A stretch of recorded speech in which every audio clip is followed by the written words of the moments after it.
Hello friends, जय जगन्नाथ, नमस्कार, welcome to my kitchen. आज मु बनी पोहला माछर तरकारी। चलते देखा पोहला माछ तरकारी केमती होची। यहाँ भी पोहला माछ मु धोईकी लुण हल्दी गोले रखी। एठी किछि रोही माछ भाजी रखी, इग्नोर करंतु।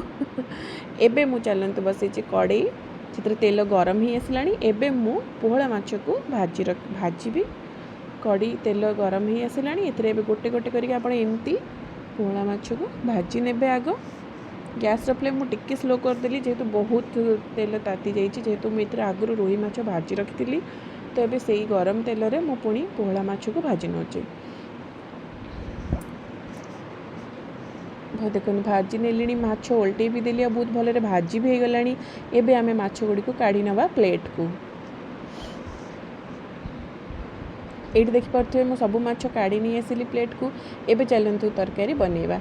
एठी मु गरम तेल रे तेजपत्र, डालचीनी, 2टा गुजराती, 2टा लवंग ऐड कली, किछि हेंगु भी देली। आपण एठी देबे कंचा लंका। एबे किछि कटा पियाज ऐड करिवे। एथिरे कटा पियाज को भलरे भाजी नेबे, जेमती पूरा सॉफ्ट हो जिवो एंड ब्राउन कलर हो जिवो। देखो एठी मोर एबे पियाज पूरा सॉफ्ट हो गलानी एंड भलरे भाजी भी हो गलानी। एठी मु ऐड करिबे एबे किछि अदा रसुण पेस्ट। अल्प अदा रसुण पेस्ट ऐड कर सारा पर आप मसला को भलरे मिसई नेबे। पियाज संगे अदा रसुण पेस्ट मिसीगला ऐड करिबा किछि मसला गुंड। फास्ट मुझे ऐड करी टिके हलदी गुंड, टिके हलदी। देन आपण एथिरे मु ऐड करी टिके धनिया गुंड। तापर आम ऐड करिबा एथिरे लंका गुंड। तापर आपन देबे स्वाद अनुसार लुण। लुण देखिक देबे, कारण माछरे एमती भी आम आगुरी हलदी लुण गोले रखी। तो एबे आपन स्वाद अनुसार लुण ऐड करेंगे। ऐड करी भल भाव में मिसई नेली मसला।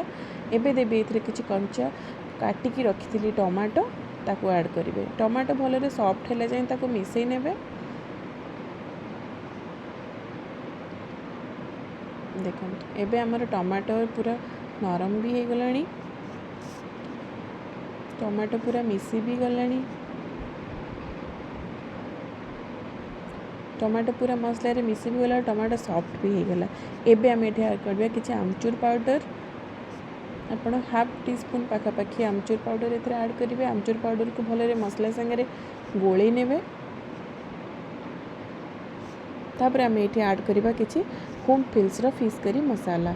होम फिल्स रो फिश करी मसाला रो स्मेल और टेस्ट बहुत भल लगे। सबू माछरे आपण एटा ट्राई करि पारिबे। देखो ये मुझे ऐड कर नेली आमर फिश करी मसाला, ताकू भल भाव में मिसई नेली। एठी आमे तापर ऐड करबा किछि गरम पानी।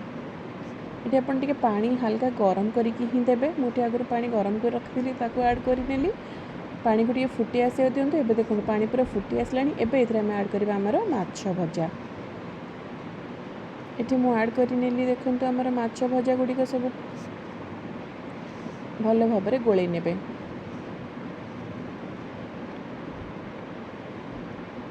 देखो ये भल भाव में मुझे गोले नौची माछ गुड़ी को। एबे आमर बनी गला माछ।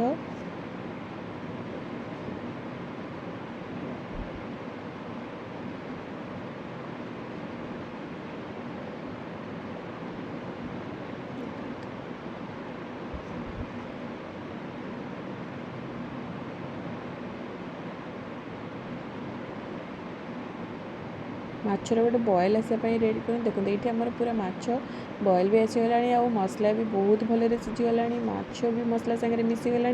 तरकारी बनीगला। एबे मु किछि ऐड करदेली धनिया पत्र।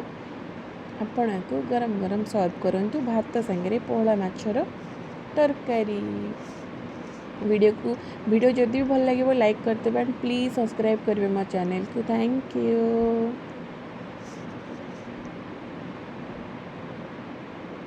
एंजॉय कर।